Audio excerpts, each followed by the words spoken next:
The city lights blurred into streaks of neon as I tapped the confirm ride button on my Uber app. It was past midnight, a Friday, and the usual post-bar crowd was thinning out. I just wanted to be home, curled up with a book.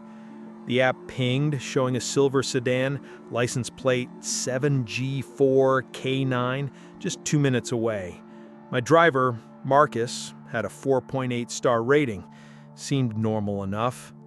The car pulled up, a nondescript silver Honda Civic. I confirmed the plate, then slid into the back seat, mumbling a tired hey. Marcus, a man in his late 40s with a receding hairline and a perpetually tired expression, offered a curt nod in the rearview mirror. The air in the car was thick with the faint, cloying scent of stale air freshener and something else. Something metallic, almost like old pennies. I dismissed it as my imagination. The ride started uneventfully. We navigated the quieter side streets, the GPS voice calmly directing us. I pulled out my phone, scrolling through social media, trying to unwind. About 10 minutes in, Marcus cleared his throat. "Long night?" he asked, his voice a low rumble. "Yeah, a bit," I replied, not looking up. I wasn't in the mood for small talk. "You live around here, right? I picked you up from that bar a few times before." My thumb paused mid-scroll. I looked up at the back of his head. "Oh, really? I don't think so. I don't usually take Ubers from there." He chuckled, a dry, humorless sound. "Oh, I'm sure I have. You're the one with the little dog, right? The fluffy white one?" A chill snaked down my spine. My dog, Luna, was a fluffy white Maltese. I had never mentioned her to an Uber driver, ever. My profile picture on the app was of me, alone. "No," I said, my voice a little too sharp. "I don't have a dog." He just hummed, a low, knowing sound. Could have sworn. "Anyway, I know a shortcut. Save us some time." Before I could object, he veered off the main road, turning down a dark, unlit street lined with overgrown trees. The GPS voice, usually so confident, seemed to hesitate, then rerouted, announcing recalculating. "Where are we going?" I asked, my heart beginning to thump against my ribs. The street was completely unfamiliar, devoid of street lights or houses. The estimated arrival time had actually increased. "I'd prefer to stick to the main roads," I said, trying to keep my voice steady. "I'm not comfortable with this detour." Marcus chuckled again. "Oh, don't worry.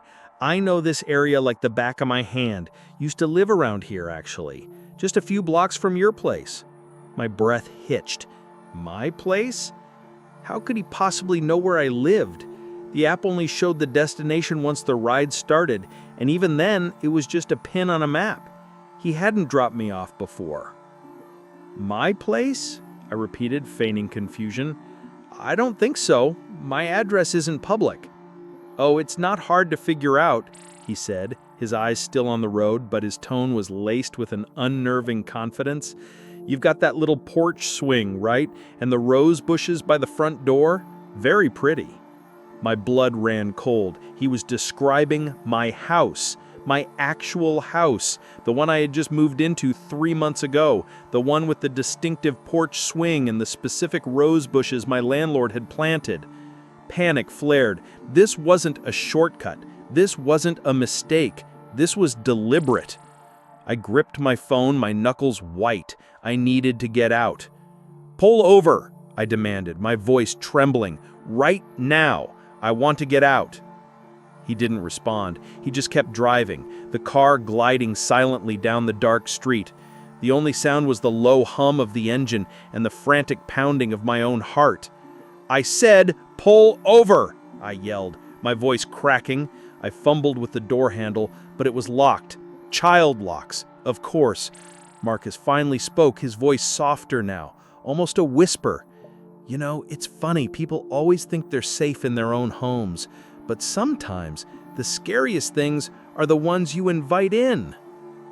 He turned another corner and I saw it, a familiar street sign. My street. My stomach dropped. He wasn't just driving near my house, he was taking me to it. "What do you want?" I whispered, tears stinging my eyes. He glanced at me in the mirror, a faint, unsettling smile playing on his lips. "Just to make sure you get home safe, and maybe to say hello properly." As we approached my house, he slowed down but didn't stop. He drove past my driveway, then past my neighbors, then the next. My mind raced. Was he going to circle the block? Was he going to stop somewhere else? He pulled over 2 houses down from mine, the car idling silently in the darkness. He turned off the engine. The sudden silence was deafening, broken only by my ragged breathing. "Well," he said, turning fully to face me, his eyes dark and unreadable in the dim light. "Here we are. Home sweet home." I fumbled for my phone, my fingers shaking. I had to call 911. But what if he reacted? What if he did something before I could connect? "The door's unlocked now," he said, as if reading my mind. "You can go." I didn't hesitate. I yanked the door open, scrambling out of the car. My legs felt like jelly, but I forced myself to run. I didn't look back. I sprinted up my driveway, fumbling with my keys, my heart threatening to burst from my chest. I unlocked the door, threw myself inside, and slammed it shut, twisting the deadbolt. I leaned against the door, gasping for air, my body trembling uncontrollably. I peered through the pee-hole. The silver sedan was still there, 2 houses down. Marcus was sitting in the driver's seat, unmoving, just staring at my house. I stood there for what felt like an eternity, watching him. He didn't move. He didn't get out. He just sat there, a silent, ominous presence in the night. Finally, after what must have been 20 minutes, his headlights flashed once, then twice. He slowly pulled away from the curb, driving down the street and disappearing around the corner. I didn't sleep that night. I sat by the window watching the street, jumping at every shadow. The next morning I reported him to Uber, giving them every detail I could remember. They assured me they would investigate.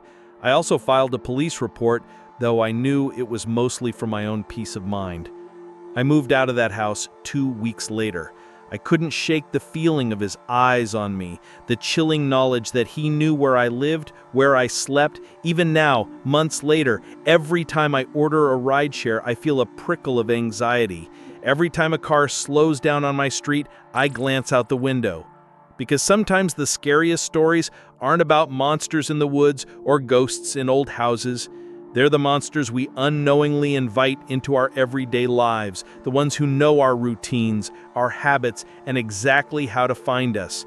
And the chilling truth is, you never truly know who's behind the wheel.